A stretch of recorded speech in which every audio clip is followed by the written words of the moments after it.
Welcome, everyone. My name is Joanne Moser, and I'm the Deputy Chief Curator at the Smithsonian American Art Museum. And I'd like to welcome you to the last in this year's series of Clarice Smith Distinguished Lectures. Every year, through the generous support of philanthropist and artist Clarice Smith, we are able to sponsor an artist, an art critic, and an art historian to come and speak to our audience every fall. So this is the last of the three of 2013, and keep in tune for our wonderful selection of speakers for 2014. Before we, Clarice could not join us here tonight, but let's give her a hand, even though she isn't here. Let's see. Before we begin, I'd like to just take care of some housekeeping details. I'd like to remind you to turn off your cell phones and any other electronic devices because they interfere with our microphones. And after the lecture tonight, our speaker will be glad to answer some questions, and there will be a reception up in the courtyard. So please join us if you'd like to meet her and talk to each other. Now, it is a privilege and a pleasure to welcome tonight's speaker, Barbara Haskell. She is currently a curator at the Whitney Museum of American Art, where she has worked since 1975. She has previously worked at the San Francisco Museum of Art and Pasadena Museum. Among the landmark thematic exhibitions she has curated are the American Century, Art and Culture, 1900 to 1950, as well as BLAM, the Explosion of Pop, Minimalism, and Performance, 1958 to 1964. In addition, she has curated retrospectives and authored accompanying scholarly monographs on a range of early 20th century and post-war American artists, including H.C. Westerman, Marsden Hartley, Milton Avery, Ralston Crawford, Charles DeMuth, Red Grooms, Donald Judd, Burgoyne Diller, Agnes Martin, Joseph Stella, Edward Steichen, Ellie Nodelman, Oscar Bluemner, Georgia O'Keeffe, Lionel Feininger, and Robert Indiana. Now you get the idea. She's been around and she's done very distinguished work on a number of different artists. Haskell has also developed the American Fellows at the Whitney Museum of American Art. The American Fellows is the Whitney's exclusive patron group designed for enthusiasts and connoisseurs of American art from the 1900s to the 1960s. She has also been awarded the Lawrence A. Fleischman Award for Scholarly Excellence in the field of American art history from the Archives of American Art, as well as the Henry Allen Moe Prize awarded to Catalogs of Distinction in the Arts for her monograph on Charles Demuth in 1987. Now, tonight's lecture is titled, as you can see, Robert Indiana, His Art and Its Shifting Reputation. Now, this museum has a long and distinguished, I wouldn't say relationship, but a history with Robert Indiana. The first and only show of Indiana's sculptures was organized by my colleague, Virginia Mecklenburg, at this museum in 1984. Now, currently, there is an exhibition organized by Barbara Haskell at the Whitney Museum on Robert Indiana, which includes both his paintings and his sculptures. So it was really interesting to see them integrated and to see them again. I had the privilege of seeing the exhibition about 2 weeks ago, and if any of you are in New York, I encourage you to get to the Whitney to see it. And if you don't have the opportunity to see it in New York, if you can't get up there, we are going to be having a very small exhibition of pop art prints at this museum in March of 2014, and we'll have 3 prints by Robert Indiana. So, a little plug for an exhibition I'm doing. Well, please join me in welcoming Barbara Haskell. She will give her talk, she will take some questions, and then we'll go up for a little reception in the courtyard. Welcome, Barbara.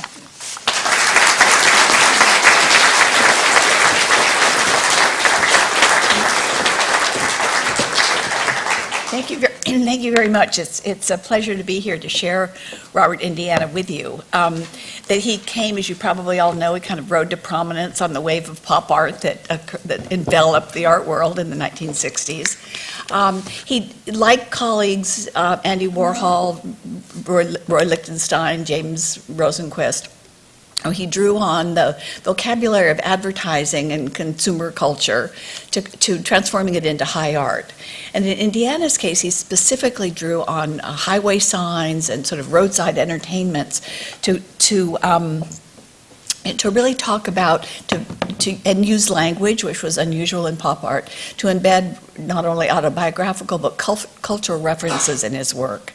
And he did, what he created was a synthesis of both celebration and criticism of the American dream and what it means to be an individual in American society. So in some ways, he was a pop artist. In other ways, he charted a course away from pop art. I'll tell you a little bit about his life because, as he said at one point, everything he does is autobiographical, and to some extent it is. He was born out of wedlock in 1928, was adopted by the Clark family, Earl and Carmen Clark, and his childhood was one almost out of the movies. The family suffered financial reversals. The father lost his job in the Depression, although he eventually found a job at Phillips 66. They were constantly on the edge of poverty. The mother was very vivacious but was uneducated, very superstitious. She was a gypsy, as he said. She couldn't stay in the same house for more than 9 months, so there was this sort of peripatetic moving around, as he said, from one shabby bungalow to another. She was obsessed about death. She had a son from another marriage who had died, and she kept his picture on her bureau, so Indiana saw it every day. He knew from the beginning that he was adopted. And then at age 10, the father deserted the family, leaving the mother with no income. She started working in diners. And as Indiana said, many nights he went to bed hungry. They lived on the wrong side of the tracks. And he saw early on, as he, looking back, reflecting, that he felt that they were inept. Here he was adopted. He was very precocious as a young 5 or 6 year old child. He saw a difference between these people that were loving him and taking care of him and what he saw as himself. So there was this disconnect between his adoptive parents and who he felt he wanted to be. And he was desperate to get out of what he called this bleak, tawdry life that they lived. And art was the way. That he was precocious enough. He decided early on, as I say, age 6 or 7, that he was going to become an artist. So he went to, they lived in Indianapolis, and he decided to go to, there was a Arsenal High School, a technical school that was very good about art, with art. And this is an example of how his drive to be somebody, that his mother was living outside of Indianapolis, and in order to go to the school, he had to move it back with his father, who had remarried. The father, who the mother had been, telling him for years was the devil, had to move back with the father in order to go to high school, which he did. But that sense of just the wanting to get out of this circumstance that he was in. After high school, he went into the Army in order to be able to take advantage of the GI Bill, which he did by going to the Art Institute of Chicago, which was at that point a kind of bastion of figurative art. Abstract Expressionism was happening in New York, but not in Chicago. Chicago was filled with figurative art that very involved in metaphysical themes and social consciousness. There we go. So after the Art Institute of Chicago, he went to Skowhegan. You can see these are two pieces that he did in the sort of formative years. He's known still by the name Robert Clark. And you can see the piece on the left These are a memorial to soldiers who died in the Korean War. And the piece on the right, the fractured crucifix, all of this early work is about sacrifice and redemption, these very metaphysical themes that he's trying to incorporate in these figurative objects. He came to New York in September of '54.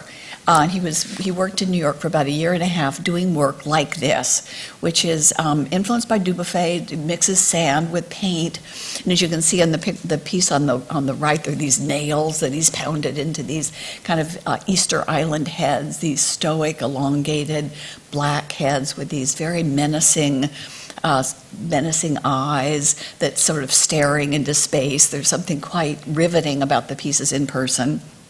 There's a haunting, kind of foreboding quality that they have.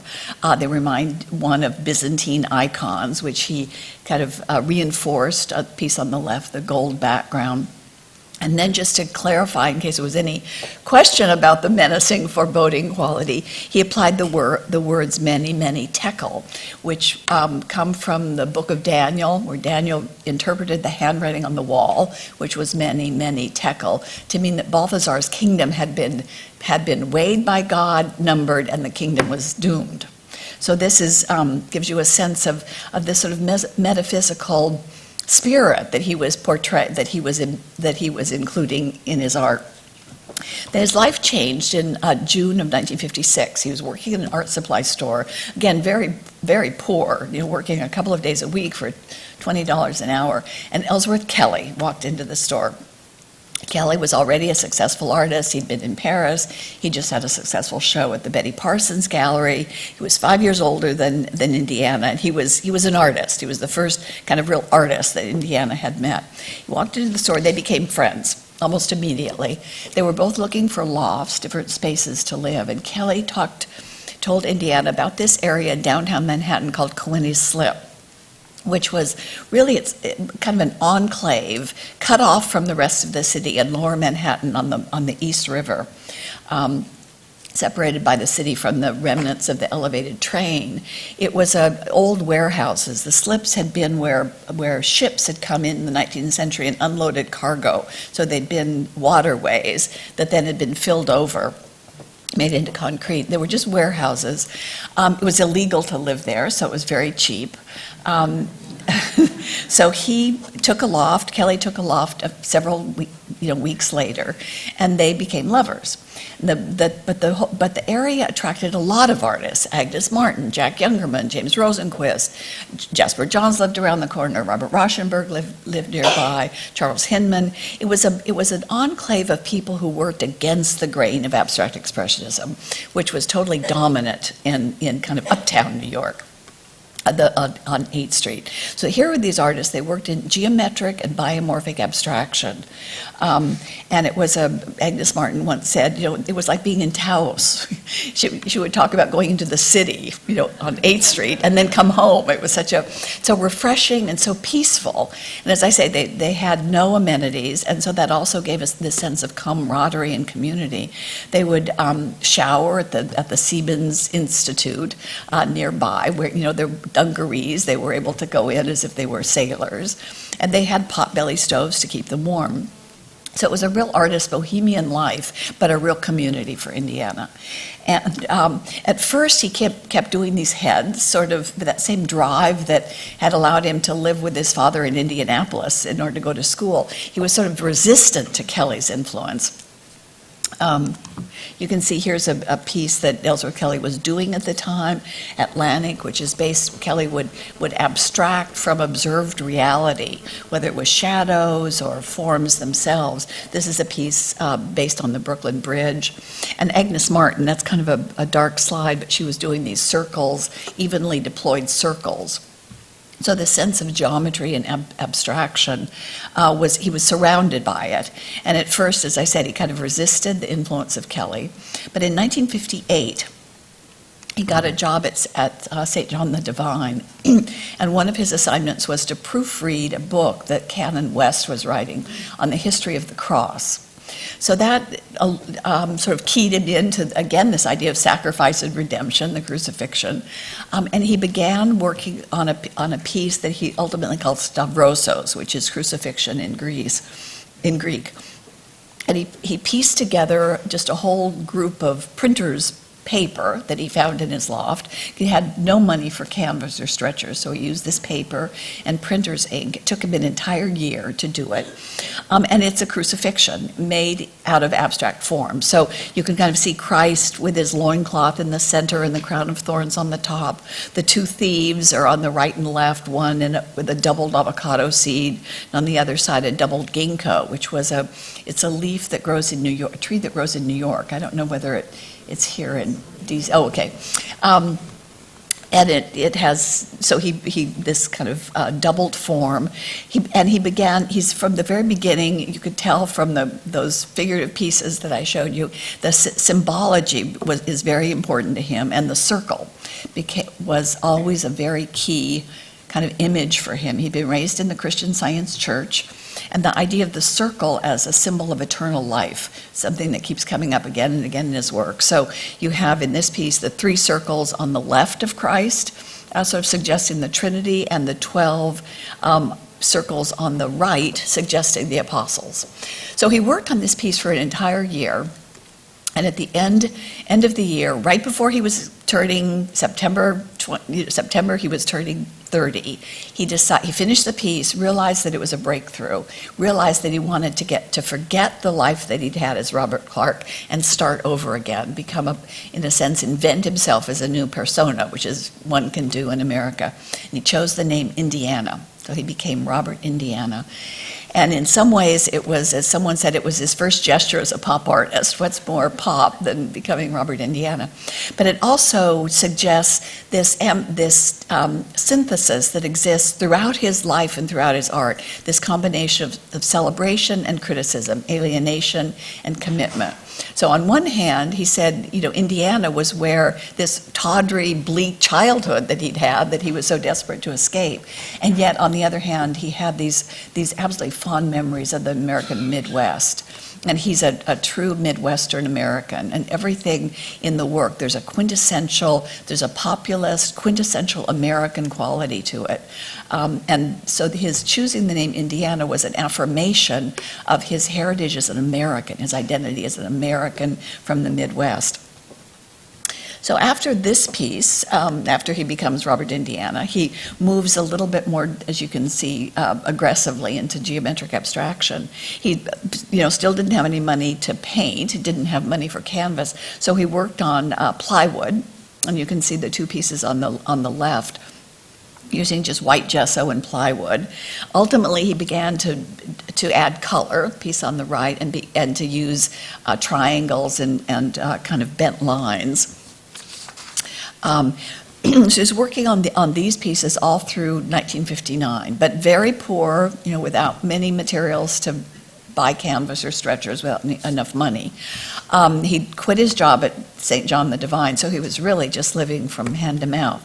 And he decided to experiment with assemblage, which was very much in the air at the time.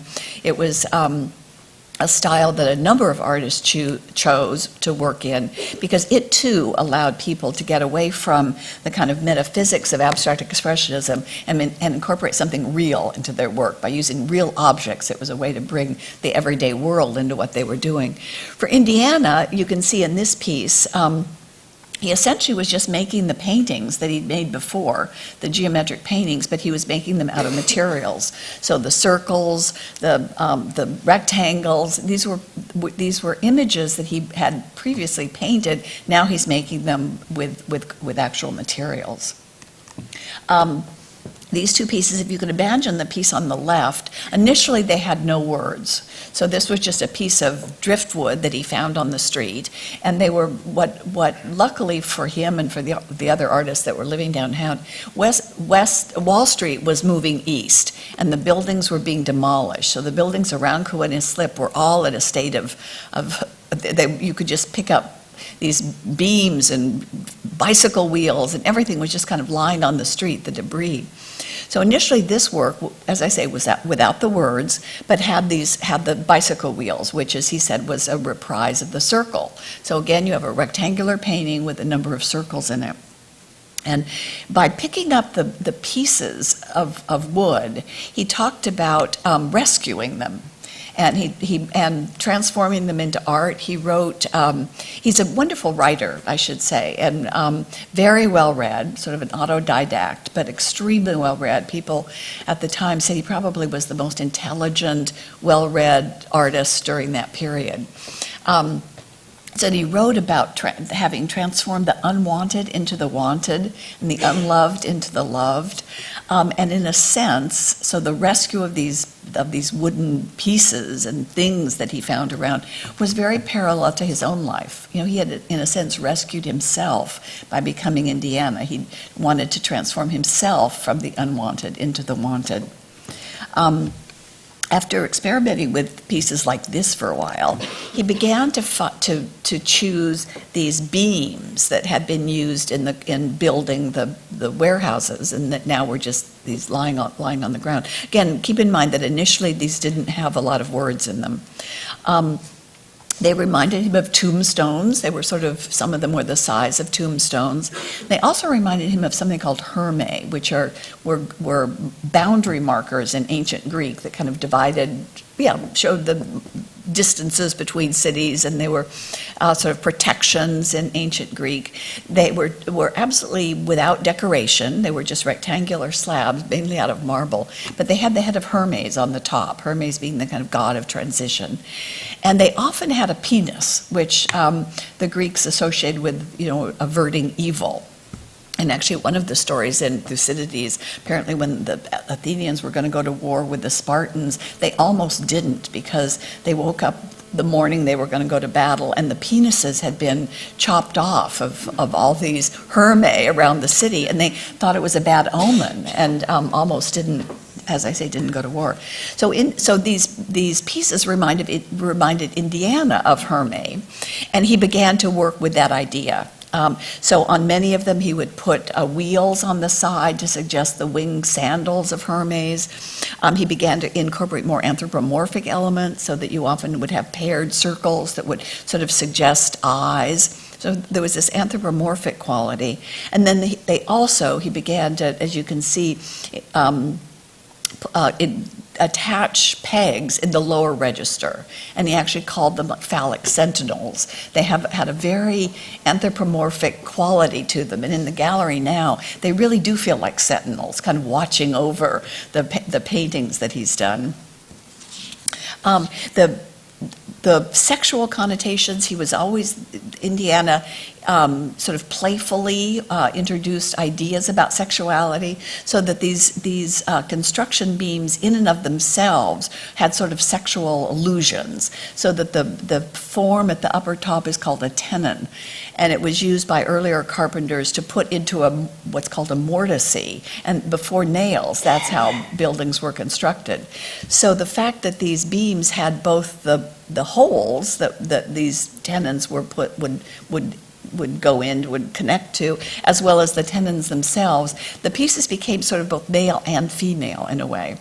And that's the other thing about Indiana's work you'll see as I go through more of the slides, is that he often, in many of them, whether these multiple layers of meanings that are embedded in every piece, but they also often incorporate two disparate things. And he talked about this concept called the vision binoculaire, which is it's the way birds see two things at the same time, and we get we are able to see three-dimensionally.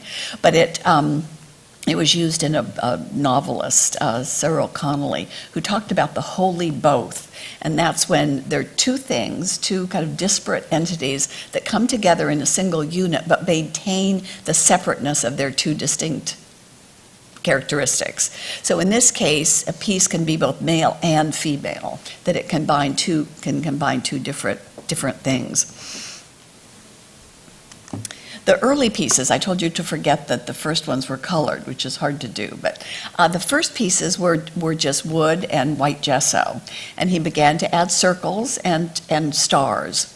And you can see the rough grain of the wood. He left that as kind of a natural finish. These are two pieces that, among the early pieces that he did.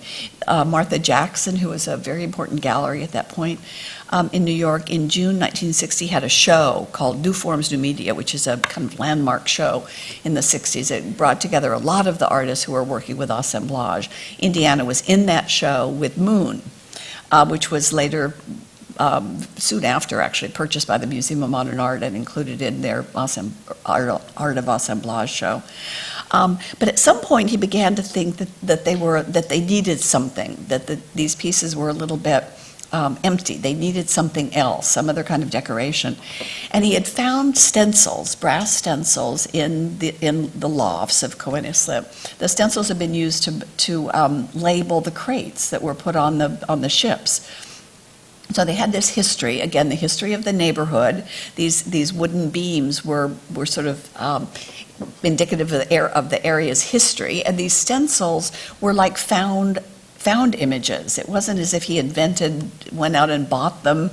There they were found stencils, and he began to then incorporate, as I say at the beginning, it was just circles and stars, and then he became more ambitious and creative and extended them, began to use color, and began to stencil short words. He was sort of limited by the width of the beams, so usually the pieces were 3, 4, sometimes 5-letter words, but mostly small ones. And again, the wheels that suggested motion. And in a lot of the pieces, even Hub, you can see the number sequence.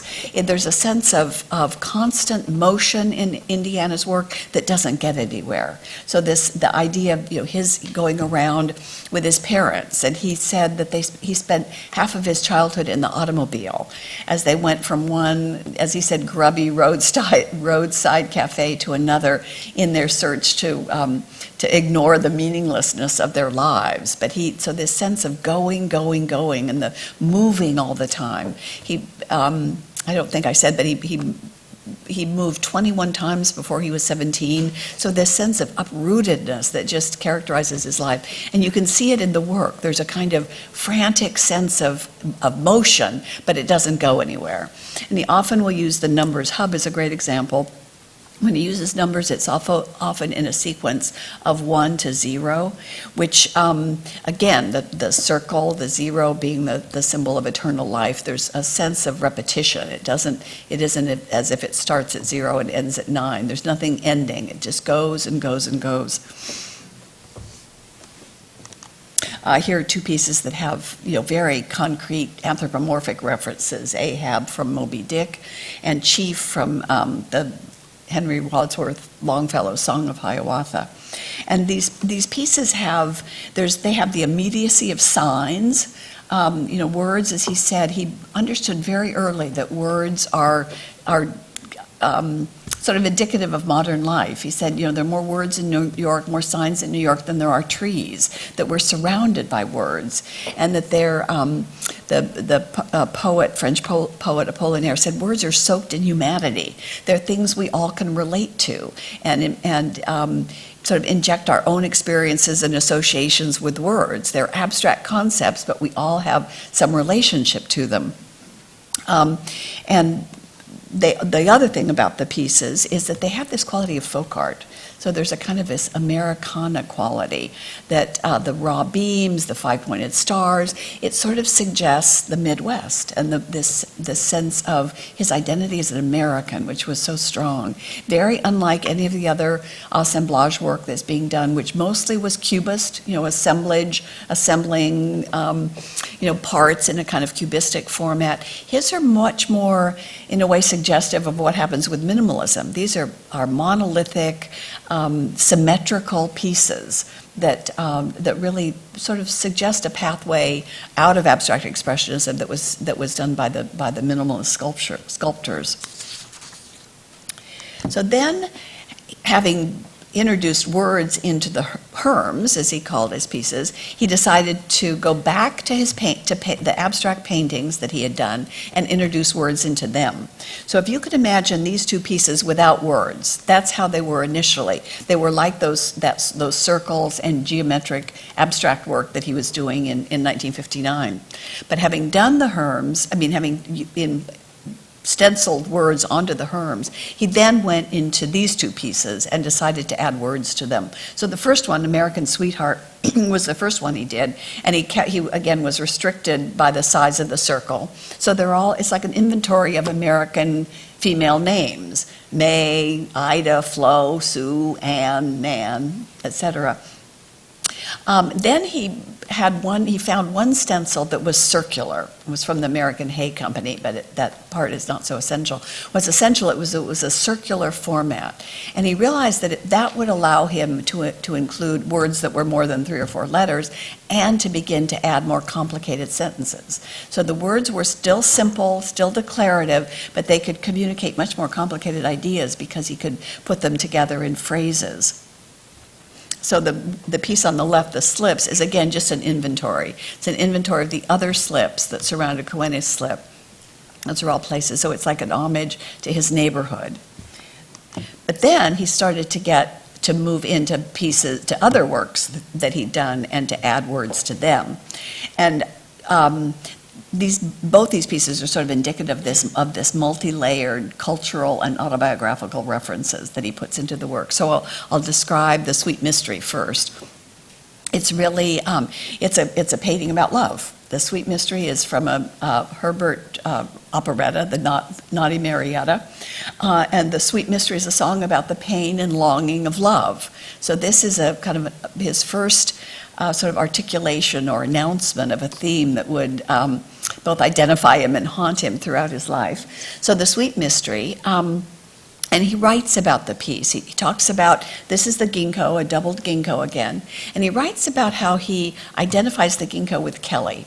Because, for one thing, they sketched the ginkgo together outside of Indiana's window, and the sort of abstracting from natural forms. Kelly does a lot of line drawings of plants and leaves. So he identifies the ginkgo with Kelly. He also identifies it with himself, because the ginkgo loses its leaves every fall and is reborn. He was reborn as Robert Indiana. So this identification with the ginkgo, with both himself and Kelly, joined at their stems, is in a sense a metaphor or an allusion to their relationship. And it's all the more poignant or more apt. The ginkgo is a same-sex plant. It's either exclusively male or exclusively female. And he wrote about this horrible odor that the female plant lets off if you step on any of those pods. It's just, you all know, something that you don't forget. And he wrote that it was the plant's anguished cry over its inability to have prehistoric sex, which is heterosexual sex. So this is a painting about his relationship with Kelly, which had broken up, and the pain and longing of love, which he then makes very clear by putting the danger bars at the top and bottom of the painting. And for Indiana, love is a fraught commodity. It's dangerous. It's precarious, it doesn't last, it causes pain. It's this ideal notion, an idealized concept that is always, that brings disappointment. That it fails, it brings disappointment, the embers go out, and in his experiences, they always did. So this is his first kind of articulation of this image that we all know so well, that it's about the fragility of love, not about the kind of saccharine optimism about it. The Triumph of Tira he calls a companion to the Sweet Mystery, so which is suggesting that it too is about love and pain and longing. But it also is about Mae West, who is the quintessential American figure, self-made, an icon in the gay community. And she played the part of Tira the Lion Tamer in a film called I'm No Angel. So this is a painting about Mae West, according to Indiana, and law, cat, men, and sex are all references that associate with Mae West in her persona, in her role as Tira. But they also have to do with life in the homosexual community in New York at a time when sodomy was still illegal. And then the danger bars, so that love, physical intimacy and love is dangerous in these two pieces he's suggesting. So the next work Indiana did, the work on the left, which is now called American Dream 1, began as an abstract picture, as did the others. So it initially didn't have five-pointed stars and the words. And it was just the brown background and the black, uneven lines. And it was a painting that he said represented or was an homage to this terrible earthquake that had happened in the Moroccan city of Agadir. But he also wrote that it was sort of also the South Street fiasco, as he said, of the two of us trying to live together. So, and he wrote in one of his journals that it was his Mexicali Rose, which is a song about jilted love, about a man saying goodbye to his sweetheart. So this too started out as being a painting about love. And then he saw Edward Albee's play called The American Dream, and suddenly he realized that that was his life, that the American dream was this concept like love, the promise and the hope of the American dream, which, as he said, proved hollow. It was broken for most of us, for him and for his family. He said the American dream was something his father had. He dreamed of the house on the hill that never materialized. So with this idea of creating a visual image of the failures and disappointments of the American dream, he began to add this imagery from his childhood of pinball machines and slot machines and roulette wheels and highway signs. And there's this kind of disquieting kinetic feeling that this piece has. Is just riveting because you could almost feel the flashing lights of these grubby bars that his parents took him to, and the roulette wheels, and then the use of take all, the materialism of American life, and the materialism of gambling. Gambling itself is one of those activities which promises success and so often disappoints. Tilt is when you tilt the pinball machine and cheat. So this is really a statement about America to some extent and his experiences of America. And yet it's not only negative. There's something very affirmative and optimistic. He talks about America being optimistic and naive, and he celebrates it. At the same time, it has this subtext of criticism. And that's what makes his work so powerful, and in a way different from other pop artists, although there was always a little bit of a subtext latent of criticism. In Indiana's work, it's there all the time. So this bold, kind of dazzling surface, and then the subtext that reminds the viewer of the failure of these ideals that the country has. The show, he was in a two-person show at a gallery called David Anderson, who was Martha Jackson's son, a two-person show in May of 1961. This is before pop art hit New York at all. But he's already changed Agadir into the American dream. Shows this and several other paintings and some of the Herms. And Alfred Barr, who's the director of the Museum of Modern Art, comes into the show after it closes. Nothing sells. But Alfred Barr comes into the show and he falls in love with the American dream. He said, I don't know what it is about the painting, but I'm hypnotized. I can't tell you why, but it's mesmerizing. So he bought it for the Museum of Modern Art like that. And as Indiana said, it changed the course of his life, because all of a sudden, Indiana at 32 is placed at the museum that has the imprimatur of quality. Barr had done the same thing with Jasper Johns, going into Castelli Gallery and buying up Jasper Johns' paintings. Johns is on the cover of Art News. So Indiana is now in the Museum of Modern Art collection, the first pop artist to work in hard edge forms. Andy Warhol, for example, is still, painting gestural paintings on canvas, even though he's starting to use commercial products. So the piece is included in a recent acquisition show that December, so December of '61, and it becomes an immediate sensation, as Max Kalsop said, writing about it. It alone creates a stir, so that all of a sudden Indiana is at the center of a lot of attention in the art world. And he goes on then to do his next sort of project is to complete or continue the American Dream sequence. So he works on the American Dream 2. You can see the piece on the left. Again, it's the same imagery of pinball machines, slot machines, the jackpot, juke, the jukeboxes, this sort of roadside attractions, and the gaudiness but the flashing brilliance of it. All combined into these pictures. So these are two other paintings, again in the sequence of American Dream. Same kind of words, tilt, take, the highway signs. by a year later, in October 1962, pop art does hit New York. All the artists that we think of as pop artists, Andy Warhol, Rosenquist, Lichtenstein, they all had one-person exhibitions in 1962, as did Indiana. He was showing at the Stable Gallery at that point. Sidney Janis had a big show called New Realism, and pop art hit the art world. It bypassed the critics, it bypassed everyone, went right to the public. There was something so populist and accessible about it that it immediately became the dominant art style in New York.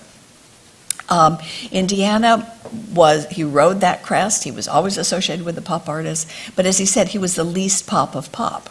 The other pop artists took common objects. When you think of Oldenburg, the ice cream cone or a hamburger, or Lichtenstein or Warhol taking a two-dimensional image in a media image.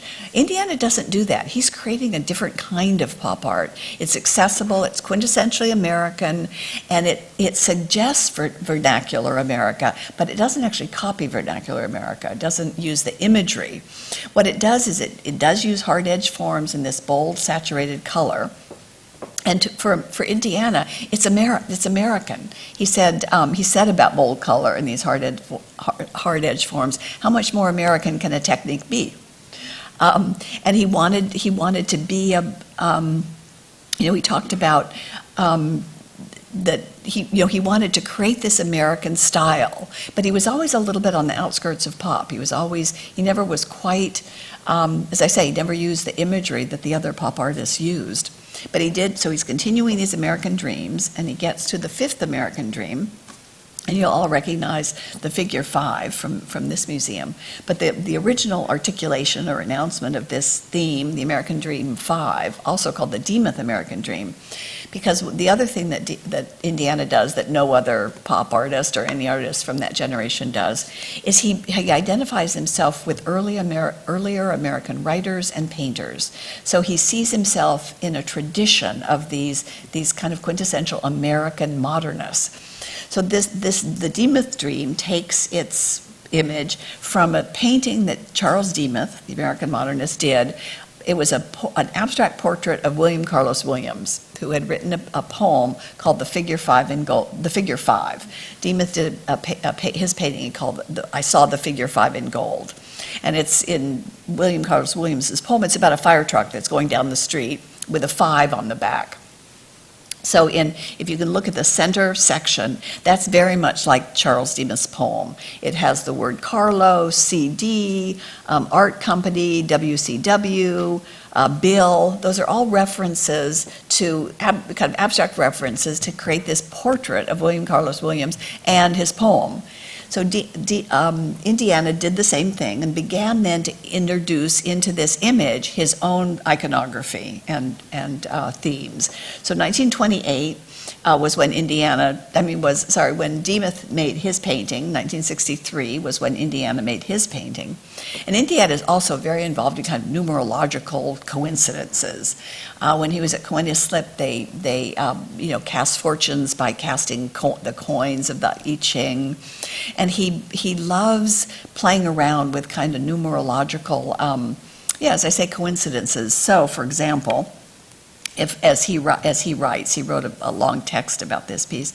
1963, when he executed his piece, if you subtract 28 from that, which is when Demuth executed his piece, you get 35. So 3-5 are the three fives that are in the Demuth painting as the fire trucks go down the street. 1935 was also when Demuth died, and 1963, when Indiana did his painting, is when William Carlos Williams died. So Indiana loves all those coincidences.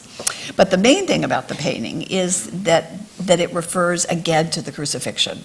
So it's in a cruciform, and he begins to add words. So die, eat, hug, and air. These become the 4, what he says, the elements of the world, the characteristics of human life: existence, love, sin, and survival. That these are air, sin, hug is the word that his family used for love. They never used the word love, they used hug. So this whole is sort of a metaphysical conception of the world. And as he said, the four directions of the world and the four elements that go into human life. The sixth American dream, again, continues these same words: eat, die, hug, and air, but he identifies it concretely with America, so USA, and it's dangerous. This, black and yellow are what are used in highway signs to suggest danger, stop. And 666 is it's the sixth American dream, so it makes sense that he's using the number 6. It's also the sign of the devil. So all these sort of layers of references that appear in his work. The 60s were a time when he was enormously productive. So while he's doing the American dream, he also begins to work with American literature. Just as he's honoring Charles Demuth, he begins to honor iconic American writers. And reads up a lot in linguistics, and he develops this idea that what he wants to do is to make verbal visual units where you can't really separate the verbal from the visual. And he has this idea from Chomsky that that's actually how we get information. It all passes through language. And he said he wanted to they're usually separated, and he wanted to undo their compartmentalization. So he did it by going back, as I said, to iconic writers. The first one he chooses is the Henry Wadsworth Longfellow Song of Hiawatha, which is the most probably American, almost cliched poem that you could have picked in 1961. But by choosing that, he's signaling his bond with America's past, his bond with these writers and painters from the Midwest and from history. So the phrase that he picks is Gitche Manito the Mighty called the tribes of men together on the mountains of the prairie. Now I've read that a million times, and you cannot separate it from the visual. They're so linked. He really did make this verbal visual synthesis. In the circles are different Indian tribes. The story begins with this spirit king, Gitche Manito, calling the Indian warriors together and admonishing them to put down their weapons, come together in peace, smoke the peace pipe, which is the calumet that's in the center circle. So it's really the fact that Indiana chose these particular lines is really about brotherhood and peace. In some ways, it's an homage to the American Indian, and he has said that, he's acknowledged that. His name being Indiana makes him particularly attentive to being able to use Indian tribes' names. But he painted it right after the Berlin Wall went up. And I can't help but think that that he chose those particular lines because what he wanted for the world was peace and brotherhood. He's a very political artist. Even some of the herms that he did early on had political references. One was called French Atomic Bomb. Another one was called Law. He was very attuned to politics in a way that other artists weren't. Artists actually tend to be kind of apolitical. Indiana wasn't. Two other writers that he embraced was Walt Whitman, who wrote a poem called Year of Meteors, which was sort of collapsing all the events of 1859 to 60 into one poem. Lincoln's election, the incipient Civil War, and there was a visit to New York of the Prince of England. So Whitman actually dedicates, there's a line in the poem, to the youth that I love, which is this prince who comes to New York and is on this Great Eastern, this boat that swam up the bay right along Coenna Slip where Indiana lived. But what I love about this particular piece in particular is this line that Indiana chooses from the poem, nor forget I to sing of the wonder, because I think Indiana actually is a visual version of Walt Whitman. Walt Whitman had this ecstatic song of America. He inserted himself in his work. He was a participant in his narratives as an individual. And he sang of America, but he also was cognizant of its failures. So Whitman had this mixture that Indiana also has of celebration and criticism. But the idea of singing of the wonder, that America, this contradictory kind of multitudinous society that has the possibilities and the promise, but also realizing that one has to acknowledge the shortcomings. The Melville is from Moby Dick, obviously. And again, the lines that Indiana chooses, I always find the most poetic. Loftiest trucks were made for wildest winds. An homage to Moby Dick, which actually starts out in Slip, starts out in the waterfront areas where Indiana lives. So when Ishmael starts his narrative, he started it on the docks near Slip, and he announces all the slips in the sort of opening paragraph of the book. Another piece, Brooklyn Bridge, and this again unites a painter and a poet. So he's uniting Joseph Stella's Brooklyn Bridge image with these soaring cables that suggest kind of a religious, iconic treatment of the bridge. Hart Crane's poem, The Brooklyn Bridge, is this kind of ecstatic elation that Crane brings to the Brooklyn Bridge.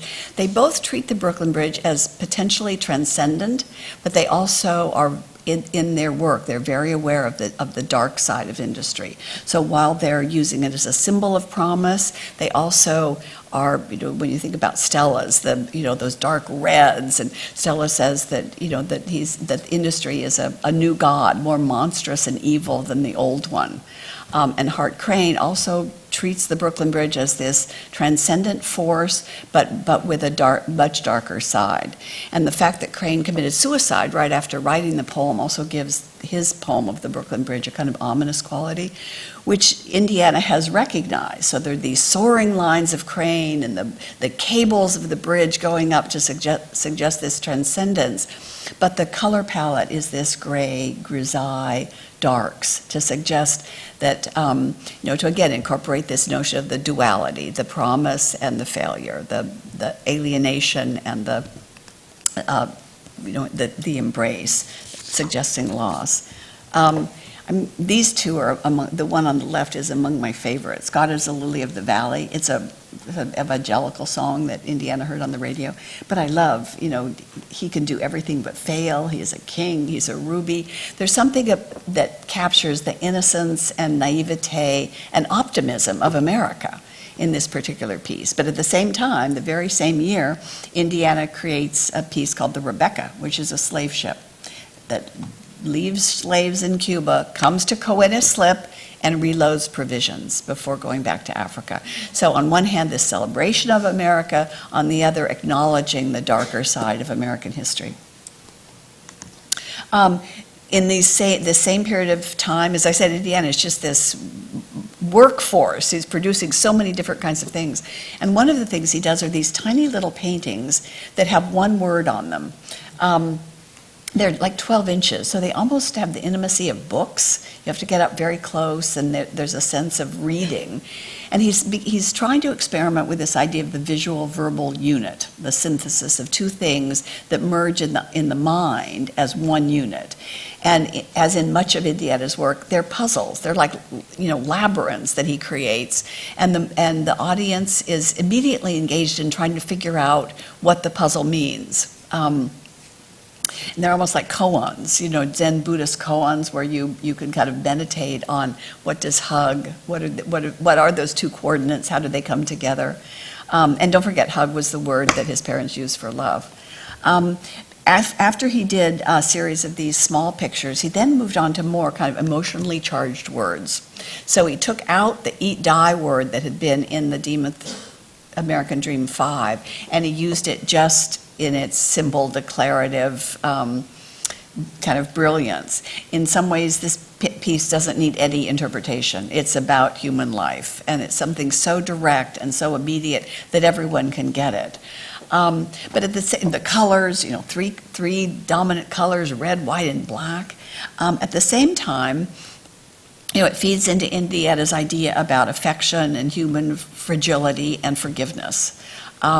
He writes about it as in relationship to the Last Supper, eat and die. And he talks about, he would like it, he said he wanted his work and pieces like this to have the immediacy and directness of the Ten Commandments, so that they came across with such kind of power and immediacy, you didn't really need an explanation. So on one level, they're very cultural, the references are totally universal. At the same time, it's very autobiographical. So the story about that part of the picture, when he was in the Air Force, his mother, who had remarried and was living at that time in just a house that didn't even have a kitchen. I mean, they were just terribly poor. He was called back because she was ill with cancer. And he got a dispensation to leave the Air Force early. And when he walked into the house, she was very emaciated, the cancer had affected her vocal cords, she could hardly talk. But the last thing she said to him right before she died is, "Have you had enough to eat?"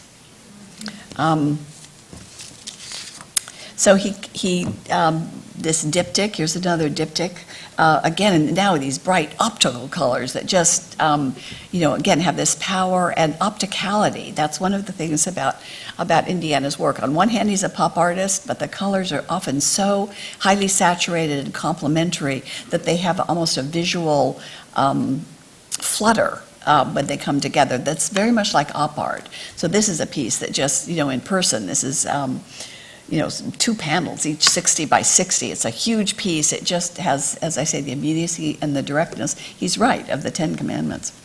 So this is all work. Indiana's still, considered one of the major pop artists. He's asked by Philip Johnson to make a piece for the outside of this Theaterama building at the New York World's Fair. It includes Rauschenberg, it includes Warhol. It's kind of an assembly of pop artists. And in this particular work, Indiana pushed the boundary of advertising, the vocabulary of advertising and fine art to its absolute breaking point. So his piece was EAT, E-A-T, you can see it in a cross-like form, and it blinked, E-A-T, E-A-T, eat. And people got confused. They thought it was a restaurant. And so they lined up in front of the Theaterama building. And so finally the authorities had to turn it off. It was creating such pandemonium. People were lining up ready to eat and there was no restaurant. Then at the same time, Indiana began another kind of idiosyncratic work. This is a portrait called Mother and Father. It's a diptych of his mother and father. In a state of undress. As you can see, the mother is undressed on the top and the father is undressed on the bottom. And the implication is that they have just conceived Indiana, which he tells us, let's see if I can use this pointer. Well, I can't, but you can see the IND 27. Indiana was going to do 4 seasons. He was going to do his parents in 4 seasons of the year, which was sort of an echo of Thomas Cole's Voyage of Life. He decided to start in the winter, because he was conceived in December. So he was conceived in December of 1927. And he said, when the painting was shown in 1964, he sort of joked, he said he had an idea that he was conceived in the backseat of a Tin Lizzie. Now, at that point, people didn't know he was adopted. But without even knowing that, people said it has this eerie presence, and it does. And it's the most Freudian portrait of parents that anyone could imagine. As the New York Times critic said, it's Oedipal. Here's the mother, is this dynamic, theatrical, wearing a red cape and a Hollywood-style purse, and her hair is, frizzed in a certain way. And there's the father, cold, lifeless, boring. So in his retrospective view of his father, after the father deserted the family, the father becomes the devil, as his mother called him. So the picture has a very eerie quality. And then the legend, a mother is a mother, father is a father. So he's raising questions about what does it mean to be a mother?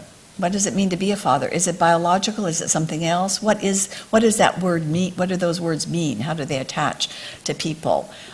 So that this picture, as I said, even without people realizing that these weren't his biological parents, they hadn't come from a picnic, as one critic said, that they've just come from a picnic where they've conceived Indiana. They haven't. But it still has this quality. There's something very unsettled about it. In this same show in 1964, he included these columns, again, these 4 words, the 4 qualities of life: existence, forgiveness, sin, love. These are from a beam in Jack Youngerman's studio that had been used earlier in ships, the beam of the mast, and then had been recycled as a building material in these Coenuslet lofts. And then when those lofts were being torn down, Indiana took the beam and made these columns out of it. But because they just have white and they go all the way around, in person, they have kind of an incantation quality, as if that staccato repetition is almost religious, that it has like call and effect in a church, that there's a kind of incantation quality. But again, it's like human forgiveness and frailty. In this show in 1964, and as I say, Indiana, at this point, I keep wanting to remind you, is one of the most important pop artists. If somebody were to make a list, he would be, if not on the top of the list, he would be right up there. As one of the panelists, we had a round table that we printed in the catalog, and he said, if you'd made a list in 1964, Indiana would be first, Warhol would be 4th or 5th. So at this show, The Mother and Father, it was on Mother's Day. It was all about his mother. The show was on Mother's Day, and he wanted to have it celebratory, so he wanted to have some music, and he decided to pick Virgil Thomson's music because he felt a parallel between his work and Thomson's. Thomson, like Indiana, incorporated vernacular music into his composition, so he would take evangelical songs, he'd take popular songs, and he'd mix them all together.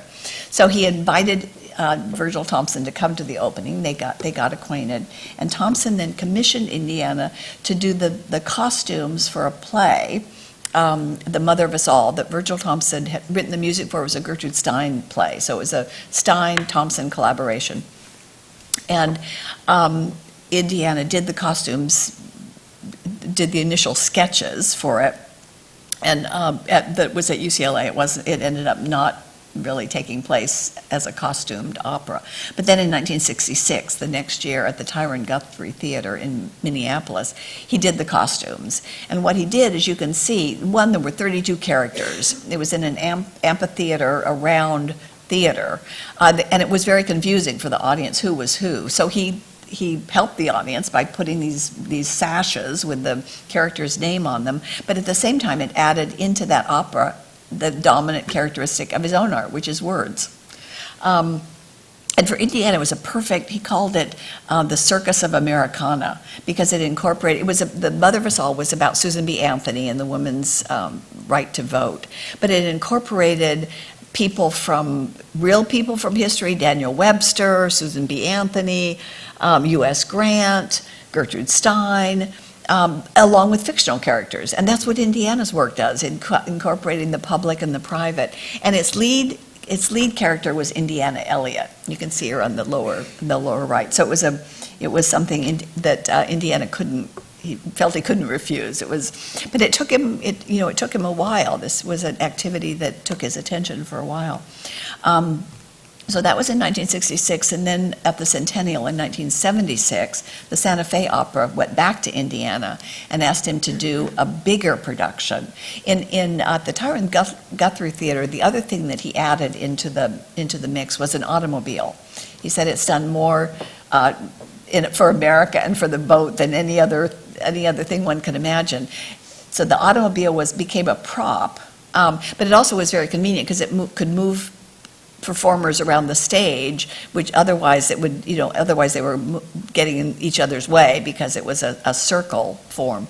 So then in the Santa Fe Opera, he redid the costumes out of felt and did these huge sets, 20-foot sets on floats, again with the sashes that identified the people in this very, as he said, the Circus of Americana. It was, again, an American theme, an American subject.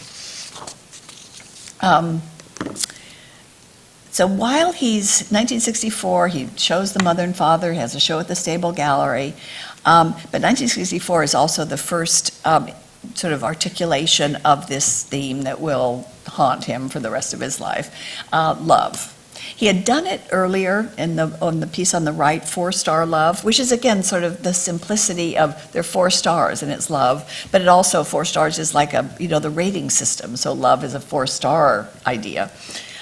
It was one of these 12 by 12 inch small paintings that he did. Then in 1964, Larry Aldrich was renovating a Christian Science church, was transforming it into a private museum. And he realized that Indiana had gone to the Christian Science church, and somehow that led to a commission. So and over the Christian Science churches, there's no images of Jesus or saints. There's one inscription, God is love, and it's a legend that's in all Christian Science churches. So what Indiana did is he transformed it. He put in love is God. So instead of God being the sacred, love becomes sacred. God is an attribute of love. So love is the ideal. And yet, even in this piece, he recognizes the darker side, he recognizes the failure and the disappointment by making it gray. So it's not this candy-colored, hard-edge, high-keyed, highly saturated color that he's been using in most of his pieces, is the Brooklyn Bridge color, which suggests the loss and the fragility of this concept. But having started on this idea of love, the Museum of Modern Art asked him to do a Christmas card, and he decided to use love. And he created a design of a stacked letter, so L-O-V-E. This is the image that you all know. So he submitted several color variations, and of course the Museum of Modern Art was smart and selected the most intense and the most kind of optical. And after that, he decided to make it a painting. So he began in 66 to make a series of love paintings. And what always before he'd used words, but they had always been part of a larger composition. So this was the first time the image and the word were coextensive. The word was the image, the word was the piece, the composition. And he talked about it as a one-word poem, as a kind of visual poem. In his reading, this O it destabilizes the design, so that the O is sort of going off into space to some extent. It's not just sitting on the E. Again, to suggest the precariousness, the fragility. Love is not a commodity that lasts. It's transient. In Indiana's mind, it's an anguish cry, sort of longing, just like the Sweet Mystery, the pain and longing of love. So in this show, though, he had eight paintings of love. Some of them were mirrored images. He said it's of the narcissism of love. And he included this multiple, this small 12-inch multiple of love with the same format as the painting. And that becomes the template for all of the sculptures that are all around the world today. The piece, 1966, was the height of the counterculture revolution. Make love, not war. And it was immediately picked up as a talisman of the youth culture of America. It went viral in a way that was almost unbelievable. People were painting love on their bodies. They were printing loves on coffee cups. The trinkets with love on them, the keychains. It was just all over America. Suddenly, this was the symbol. This represented the dreams and the aspirations of the peace generation. Make love, not war. So in a way, the piece Indiana didn't copyright it, because who in 1966 copyrighted anything? And it got out of control. He lost the image, in a sense. It entered the domain of the public, and he in a sense lost control of it. Now, very touchingly, in the decades to come, he tried to regain it. So he was very ambivalent about it. On one hand, he realized that it was kind of an albatross, and that it had, this proliferation of trinkets, and his identification with them was causing him tremendous damage within the art world, everyone assumed that he was making a lot of money from all these objects. But on the other hand, people loved them. And, growing up poor, unloved in Indiana, I could almost understand. He is very ambivalent, whether to give up this image that everyone loves or whether to try to reclaim it for his own. And he talks about, at one point he said, mostly the artists are talking to themselves. But suddenly he found himself addressing every person in America. He became a household name. The image became a household image. And he talked about, again, he wanted to be a painter's painter, but a people's painter also. Again, this, the holy both. He wanted to be both. And it was hard to be both. And as he did prints of love. He did a stamp of love that went to everyone. Thousands of copies of this stamp that were printed and sent around the country. So he became identified with the piece and identified with the monetary aspects of the piece, which people assumed he was part of. Now, fascinatingly enough, in this same show where he included love, he included this series of Confederacy pictures, which I think illustrate this combination of celebration and alienation that characterizes everything Indiana did. So he wanted to do all 11 states that had seceded from the Union, and he ended up doing 4. And it's the most assertive kind of commentary on racial injustice and the civil rights movement of anybody working in the 60s. When you think of Andy Warhol's race riots, for example, even Warhol said, when you see an image over and over again, it loses its power. These images don't lose their power. There's something, you can't get away from them. On one hand, they're very cheerful. They're like candy colors in an advertisement. And there used to be something called Burma shave signs. I don't know whether any of you are old enough to remember them. I don't so much, but what they were as you drove along the highway, each signs would have different it was like a poem, and the finale was Burma shave, and it kind of a cheery rhyme. And that's what these are like. They're like these Burma shave signs, kind of promising happiness through shaving. They're like candy. But what he did, each image, that you can see in kind of that pink, is a state where civil rights workers and African Americans were being killed when they were trying to register African Americans to vote. And Indiana said he couldn't wake up in the morning and hear the news without becoming sick. That this was the racial injustice and the inhumanity of it.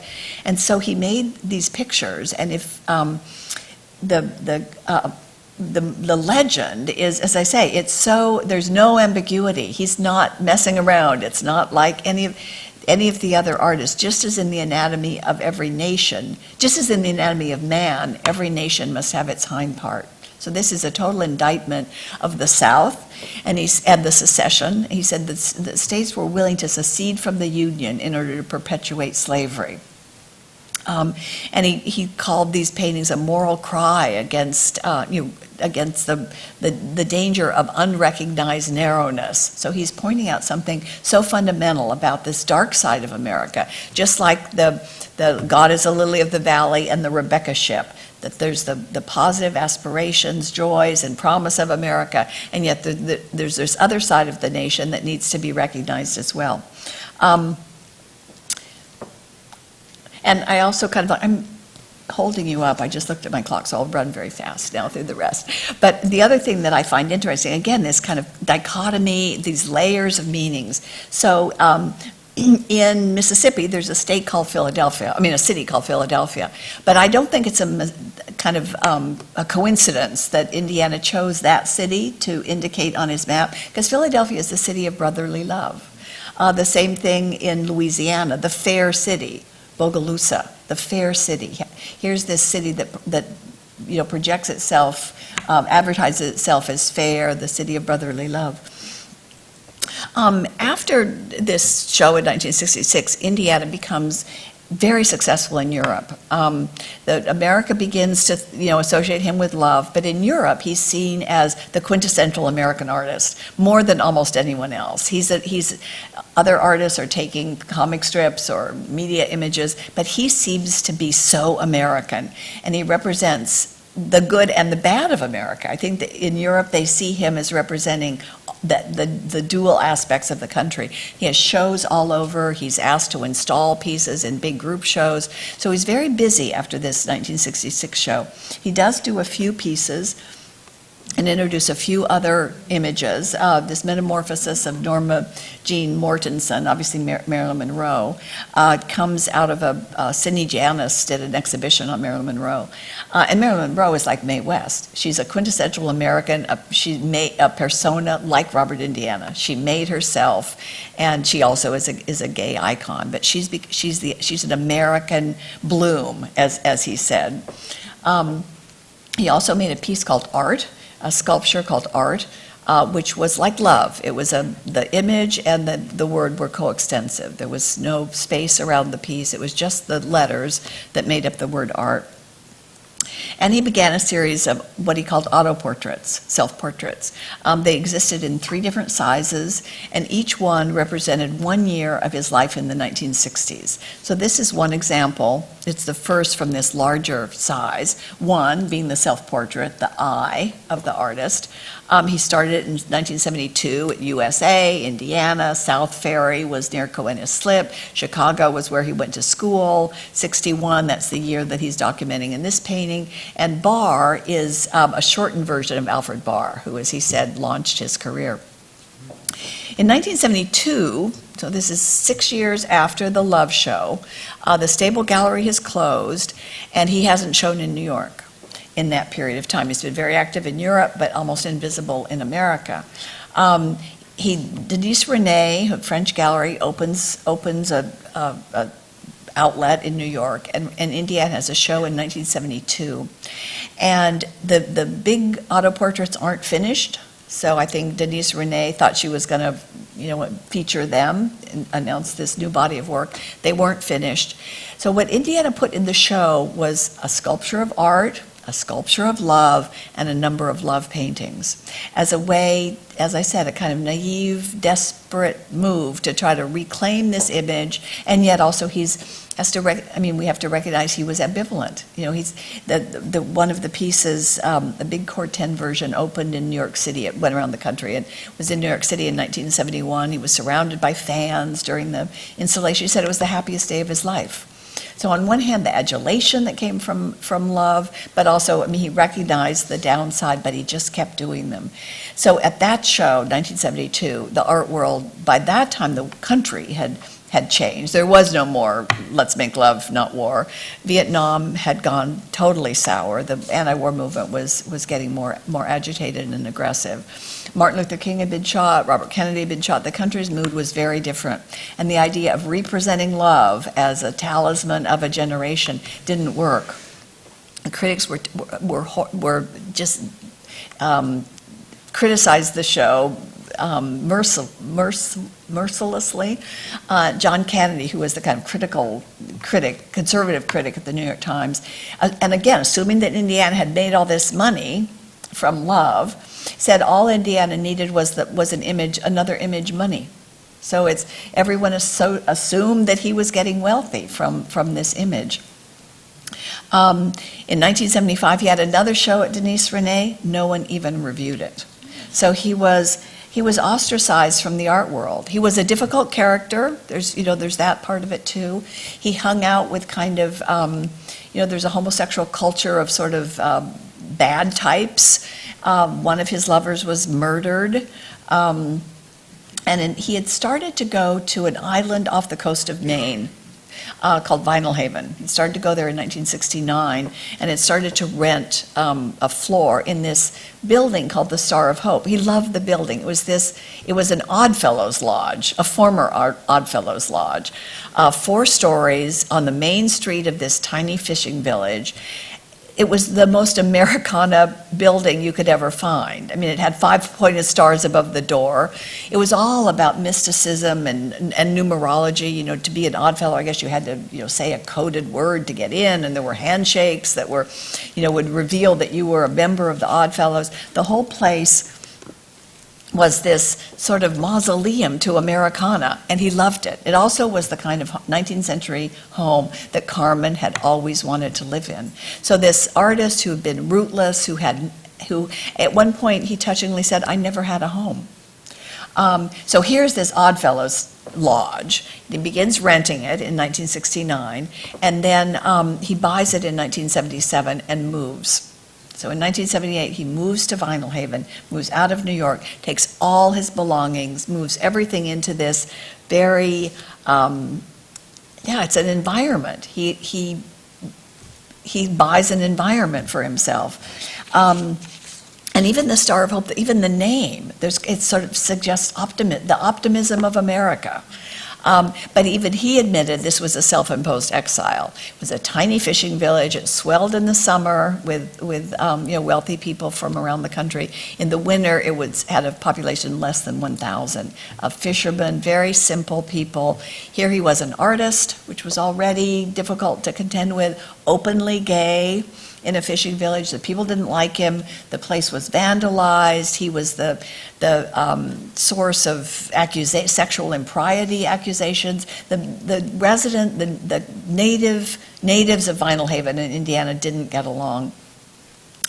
He spent the first 4 years kind of renovating the Star of Hope, which was, had been falling into disrepair, and making prints of earlier pictures.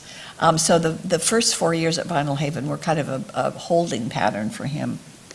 And then he began to work again with Herms. He had brought up some of these beams, and this again is the Smithsonian's piece, which is so nice and is in the exhibition. The Smithsonian owns the figure 5, so it makes sense. This is the three-dimensional version of the Smithsonian's painting. And then he started he ran out of beams, of course, ultimately, and he began to then pick up driftwood and use driftwood to make Herms. And because the other objects that he could find on the island weren't necessarily the bicycle wheels that he had found in the urban environment, they were farming implements that he began to use to put the heads of animals, the bones of animals onto the pieces. They began to take on a much more folk art aspect. There was something kind of homespun about them. These, the tools used in farming and the skulls of animals that he would find. They had a kind of impish quality, but much more like folk art. Then he discovers by coincidence, he loves, as I said, coincidences, that Marsden Hartley, again, this icon of early American modernism, had lived on Vinalhaven one summer, right next to where Indiana had his studio. So he began to research Marsden Hartley, and Hartley, when he was on Vinalhaven, had started a series of figure portraits that were in homage to these two young sons in the family, the Mason family that he had lived with in Nova Scotia several years earlier, who had died in a storm trying to get home to the island where they lived. Hartley had been in love with these two men. They represented for him kind of burly youth, masculinity, and their death was profoundly affected him. The family's faith in the face of their death was also something that he responded to immensely. And that started him off on these figure portraits. Indiana began thinking at first that he would make an homage to Hartley by choosing the figure portraits. And then when he began to research Hartley more, he realized that the earlier portrait of loss that Hartley had made was a series of German officer paintings, sometimes called military paintings, sometimes called German officer paintings, that were inspired by the death of a young German officer, Karl von Freiberg, who was killed in the early months of the war. And for him, for Hartley, von Freiberg was also this idealized youth, this sense of promise and the future and masculinity. And Hartley did a series of these pictures. They were mourning pictures. Most of them have black backgrounds. In Hartley's version, he embedded references to Karl von Freiberg, but never mentioned Karl von Freiberg's name. For one thing, in 1914, it wasn't so good in America to be celebrating a German officer. And any suggestion of homosexuality would have been really verboten. So the first, Indiana decides to do a series of elegies. So the first one is this Hartley elegy that you see on the left, and it's a very close approximation to the Hartley. So the KVF, that was the one time that that Hartley put the initials of this young man. He was 24 when he died. The E, the Iron Cross, the 4, these are all references to his, regimental insignia. So that Hartley made an abstract portrait that had no, specific reference to a person except people that knew. So it was like a coded message to people who knew about Hartley's affection and really love for this young officer. Indiana makes it totally apparent. These are paintings about lost love, and he very clearly puts Carl von Freiberg's name. So this is a painting about Hartley's mourning the loss of this young man that he was in love with. So in this first version, Hartley begins his painting October 7th, 1914. Indiana begins his series on the absolute same day in 1989. The second version that you see on the right, he begins to embed more and more of his own autobiography. They're about, Indiana feels connected to Hartley. Not only does Hartley use these numerologies and symbols the way Indiana did, but he felt that Hartley had a tragic life. And as he said, I've had a tragic life. My exile in Maine has been a misfortune. And that Hartley was somebody, he was always on the edge of poverty. The art world turned against him. He'd had these two loves of his life that had died.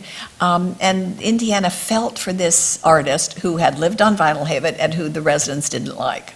So he said, they threw stones at Hartley just the way they were throwing stones at him. So he began to make these elegies of this lost love. So the one on the right, 1938 is when Hartley was in Vinyl Haven. 69 was when Indiana first went there. New York, Berlin are the axis of Hartley's life. He was born in Lewiston, and he died in Ellsworth. But of course, Ellsworth, the wonderful coincidence about that is that it's also Ellsworth Kelly's name, the lost love of Indiana. And then to just incorporate even more of his own life, the TBV that you see over in the right, that was the partner that Indiana had when he began making these paintings, and that relationship was in the process of disintegrating. So it's all about loss and about mourning. Here's another one. As the series goes on, he makes 18 of the paintings. They begin to take on, less Hartley and more Indiana. So this is a Hartley von Freiberg. Again, he's saying this is a painting about love. Hartley was 43 when he died. Died in 43. Carl von Freiberg died in 1914. And this truth, friendship, love, above the door of the Oddfellows Lodge, it said friendship, love, and truth. So just like Indiana had scrambled love is God, God is love, and scrambled it into love is God, he changed it. So truth, friendship, love. Love is the most important thing. Like the Delphic Oracle, it ends with the most important message. So for Indiana, love is still the most important message.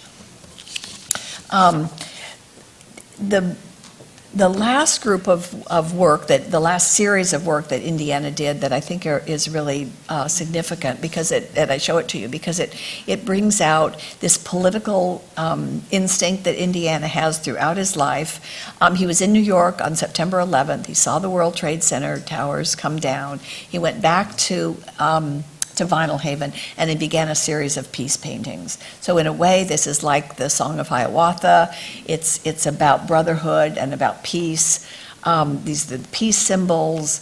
And Indiana said that I'm stuck with an old-fashioned purpose. I haven't done a painting without a message.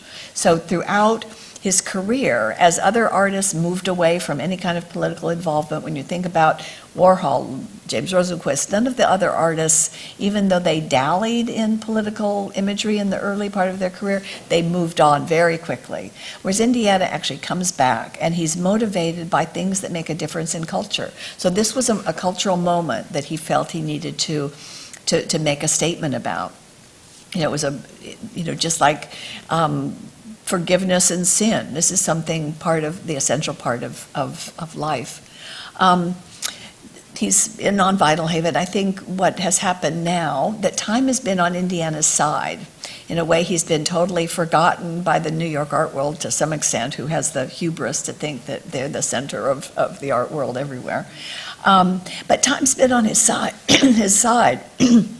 He's been up in Vinyl Haven being able to make work that he wants to make. And in the reevaluation of pop art, which has happened in the last several decades, Indiana is now seen as a dominant figure, and his work is being reevaluated.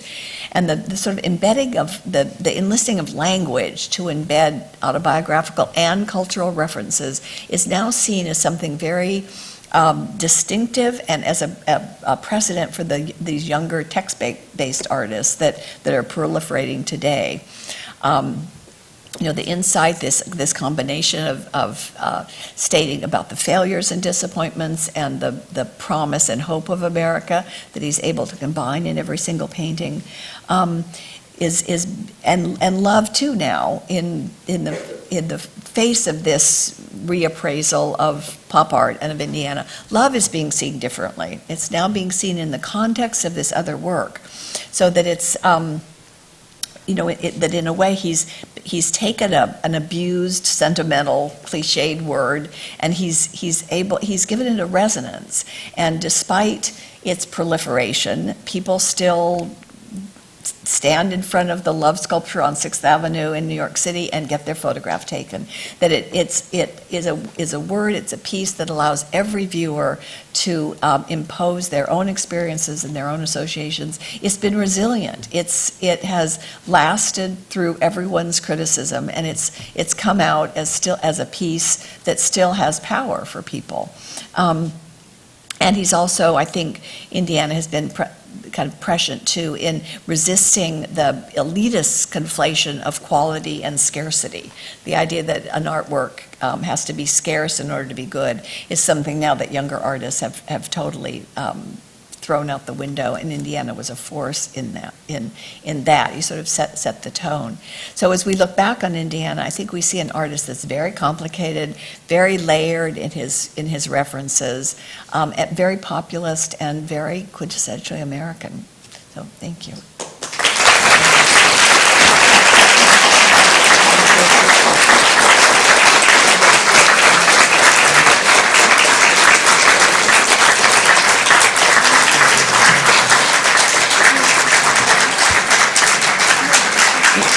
You were a great audience because you stayed here for much longer than you thought you would. I think since this ran a little long and we have our reception planned, please join us up in the courtyard and you'll be able to talk to Barbara in person. Good.